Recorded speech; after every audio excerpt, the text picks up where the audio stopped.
आज दादा मरे लगवा दी बिहा करी के बहु कर कोथाई चली के खाई साहेब न रांधी के बहु कर कोथाई चली के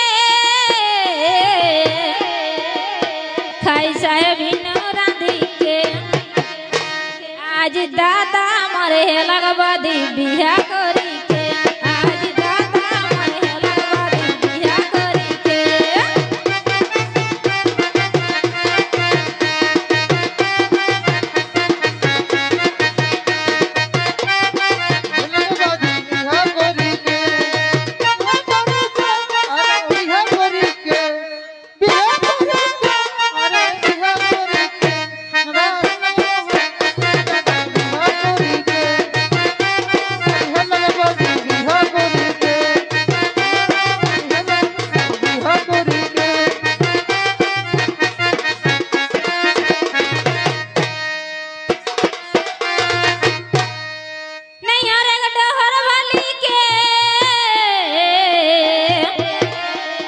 ससुराई का गाँव बसी के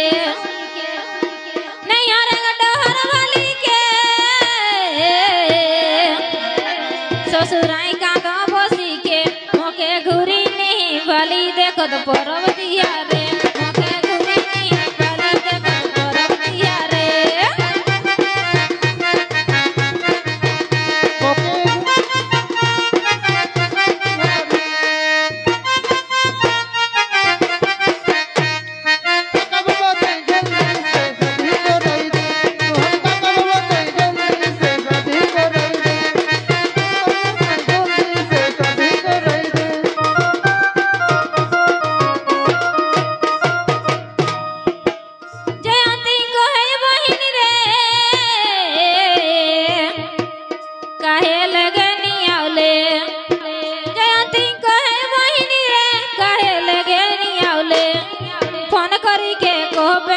राजीव दादा के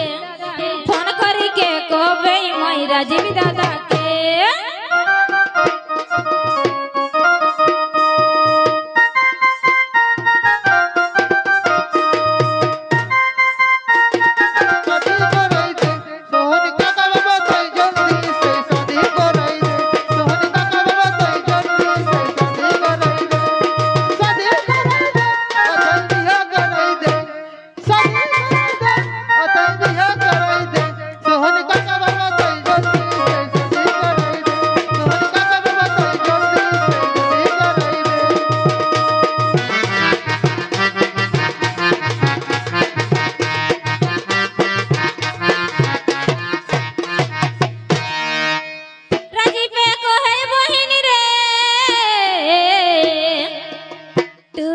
धर्ज धरे रे